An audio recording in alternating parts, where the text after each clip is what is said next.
Jika kalau kita isi minyak kurang, dia akan menyebabkan kita punya enjin senang rosak. Kalau kita isi minyak lebih, dia akan menjadikan enjin apa-apa tak. Cari minyak, cari GT Racing. Ini hari kita kongsi, jika kita isi minyak lebih, dia akan menyebabkan kita punya kereta macam mana tak. Jom saya tunjukkan anda.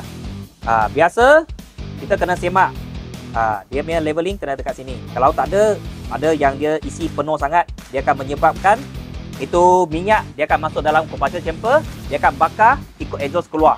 So anda boleh nampak exhaust anda keluar banyak asap putih sebab minyak enjin letak banyak. Nombor 2, itu siu, sebab itu pressure minyak dia banyak sangat lebih, dia punya pressure tinggi, dia akan menyebabkan itu siu akan cepat rosak.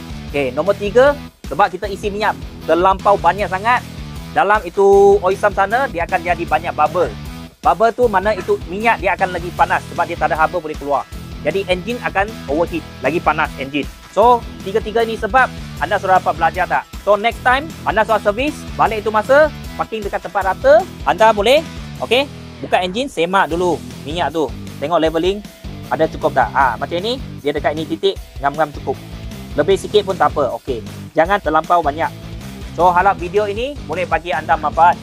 Kalau suka video ini, jangan lupa like, follow, share dan komen di bawah. Jika anda pernah juga sama dengan I, ada dapat minyak diorang isi lebih. Thank you guys.